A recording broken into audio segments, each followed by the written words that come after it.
Hello, I'm Bonnie Browning with the American Quilter Society, and I'm here with Cassandra Ireland Beaver from Urbana, Ohio, and she's the first place winner of the Modern Quilts in the Large Wall category, and that's sponsored by Statler by Gamble. Congratulations, Cassandra. Thank you so much. I'm thrilled. And so have you won here before?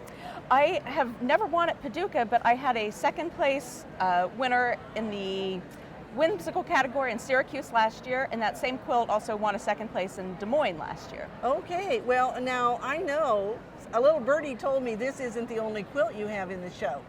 It's not. I have a miniature quilt, and I also have a modern quilt that made it into the small wall quilts pictorial category as well. All right. Well, I don't think there were very many that have three, so that's a real accomplishment on your part. I was ecstatic. I wasn't expecting that when I entered. Okay, and does another family member have a quilt? My mom has a quilt as well, and hers is in the large wall quilts, long arm quilted. And she ran off, so we couldn't interview her, Yes, didn't she didn't want to be on camera.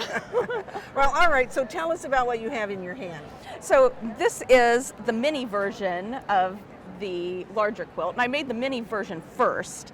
Last year I set out to make 50 mini quilts, and I didn't quite make that goal. I only made 40. Only 40. Only 40. Only 40. But within that series, I did a color series, was what I was calling it, and so it was one color plus white. And I decided that purple was very appropriate to a circle. So I had experimented with a few different designs, but this is what I had ended up making with that. And I just fell in love with it, and I decided I have to make a large version of it. So that's what we have here. Well, I'm really impressed at how straight you've made your stitching lines in your quilting. So how did you do that? So I started out, and I knew that I was going to be changing my thread colors, so it was going to really stand out, and I wanted to make sure that it was as straight as possible. So I measured about every 4 inches or so apart, and I laid a row of masking tape. And then I just used a walking foot and straight stitched along each side of the masking tape. And within each one of those sections, then I broke it down, and I would quilt about at the halfway point. Oh, and then go back and do the fourth. Okay. And then do the fourth, and I kept subdividing it.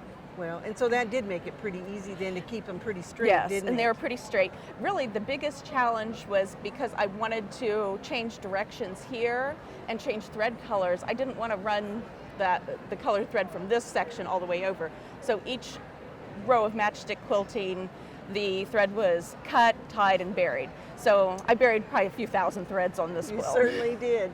All right, and so now, you know, this hangs pretty straight considering all the quilting you have on there. Did you block your quilt before you sent it in? I did not. Okay. I laid it out, and I checked all of my measurements to make sure that it was square, horizontal, and vertical, and then I also checked my diagonals to make sure that they were the exact same length. So I knew that it was going to be pretty square. So then that makes your edges nice and straight. Yes. It sure does. Well, congratulations on winning first place in the modern category, and I hope that we'll see many more quilts from you. Thank Three you. at a time. That's I certainly great. hope so. All right. And we hope we'll see some entries from you too. There's still time for you to enter some of the fall shows. Go online to quiltweek.com/contests, and you'll find the rules and how to enter.